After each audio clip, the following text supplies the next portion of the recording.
Greetings everyone. Today we'll be talking about a paper of biomechanical modeling and pre-operative projection of a human organ using an augmented reality technique during open hepatic surgery. Our plan for this presentation will start with introduction and problematic, then proceed to related works, then proposed methodology, and then we will up to showing results, and finally we'll conclude with conclusion and future work. For our introduction, nowadays we can see a widely used techniques during open and closed surgeries of using robots or computer assisted mechanisms like humanoid robots that target organs that are hard to operate on and generally assist on the decision making of the surgeon during open surgery. For example, we can see on the right a fully exposed liver organ that is being operated on, and the liver is is an organ that is easier to operate on because when fully exposed, the surgeon can access the full organ and operate on. One of the techniques used during computer-assisted surgery is the minimally invasive surgery. This surgery is invoked using long sticks that are inserted directly into the patient's abdomen. These sticks act as the hands and actions of the surgeon through a robot that he's controlling directly. These sticks generally look something like this. They use CO2 to inflate the abdomen to make the management of the sticks a little bit easier, and it generally means a faster recovery for the patient and less pain. Our field of research was to utilize 3D visualization of the patient anatomical structures in order to help on the decision making of the surgeon while removing tumors, for example, performing cuts, or trying to locate anomalies within the specific organ. You see right here examples of visualization of two organs during one organ and the whole body of a patient during open surgery. During the research of this paper, we targeted the liver organ because it's easier to operate on, and since the liver is one of the heaviest internal organs of the human, the liver organ can be a little bit hard to work on, since for example, if a surgeon has made the decision to, for example, transfer a part of the for example, if a brother is donating to his father a part of his liver, performing the cut of the liver is very crucial to maintaining the health of the donator of the part of the organ, and therefore sometimes it could be a little bit difficult to perform this cut because there is no internal visualization of the veins or the sensitive parts within the liver to make the cut precise.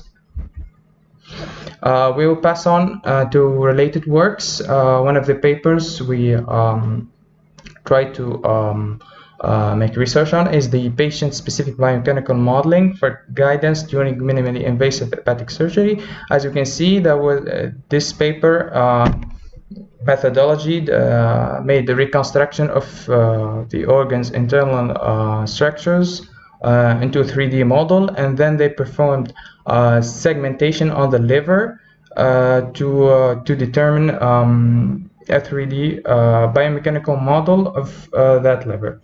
As we can see here in the final results, On E and F, we can see a generation of improved segmented map during using their algorithm to generate a 3D complete model. Our second paper related here is the silhouette-based pose estimation for deformable organs application to surgical augmented reality. This paper aimed to create a new method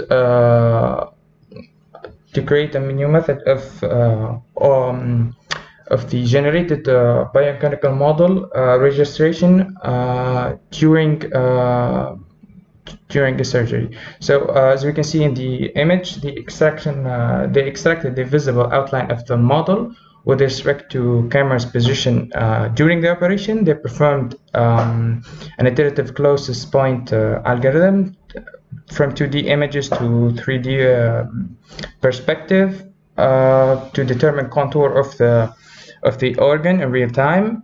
They perform some operations to align the model directly into the field of view of the surgeon in order to get an accurate representation of the 3D model into the 3D space. As you can see, the biomechanical model was implemented using two-dimensional silhouettes. We pass on to the proposed methodology of our paper. Our proposed methodology consists of inputs and output. So for the input, we have CT scans from a patient, from the liver organ of the patient. Then we pass on to reconstruction of our geometric model, and from that geometric model we'll be generating a biomechanical model, and then we will project this biomechanical model into 3D AR space and define the algorithm needed for adding interaction to this model. Finally, we will simulate our biomechanical model and interaction with it, and the output should be an interactive 3D biomechanical model. One of the vital steps in the simulation of the model was the reconstruction of the 3D model. We used an Invisialis 3, which is an open source tool to reconstruct our model of the liver based on CT scans and MRI images. Both of these data go into the Invisialis 3 software and will return us a segmented images of the model of the liver model in our example. So after we generate our 3D model, this model will then be saved as an OBJ format and will serve as the foundation for creating our 3D biomechanical model. The next step consists of generating the biomechanical model. So in order to generate a biomechanical model, we will need to first of all generate a collision model, which will serve as how the model collides with other objects. So the collision model will utilize a set of convex primitives that hold the entire model. Each collider is composed of rigid bodies. These rigid bodies have physical properties such as the mass, the drag, the gravity, and the collider model properties. These properties, or these set of convex primitives that form the collision model, will be computed in order to determine the deformation of the model. The next step is the projection of the 3D model using our chosen device, the Meta 2 AR headset. So the Meta 2 AR headset, as seen in the image,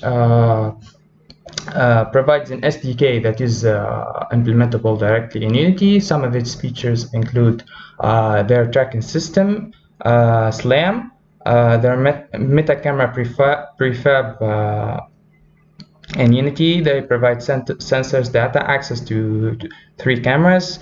They provide meta hands in order to access interaction with hand.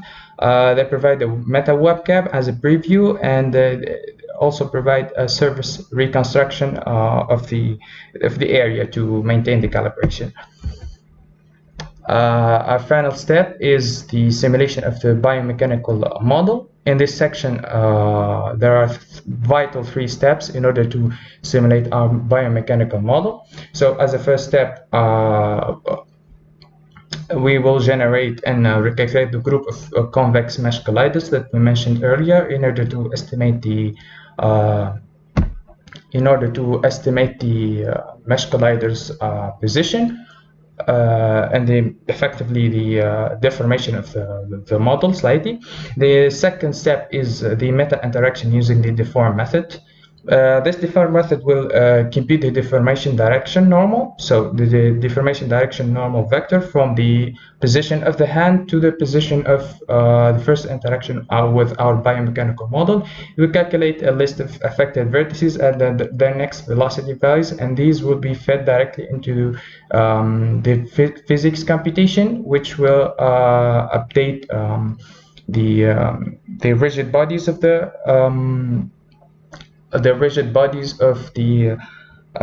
convex colliders, which will then update the visual model that we see on the screen.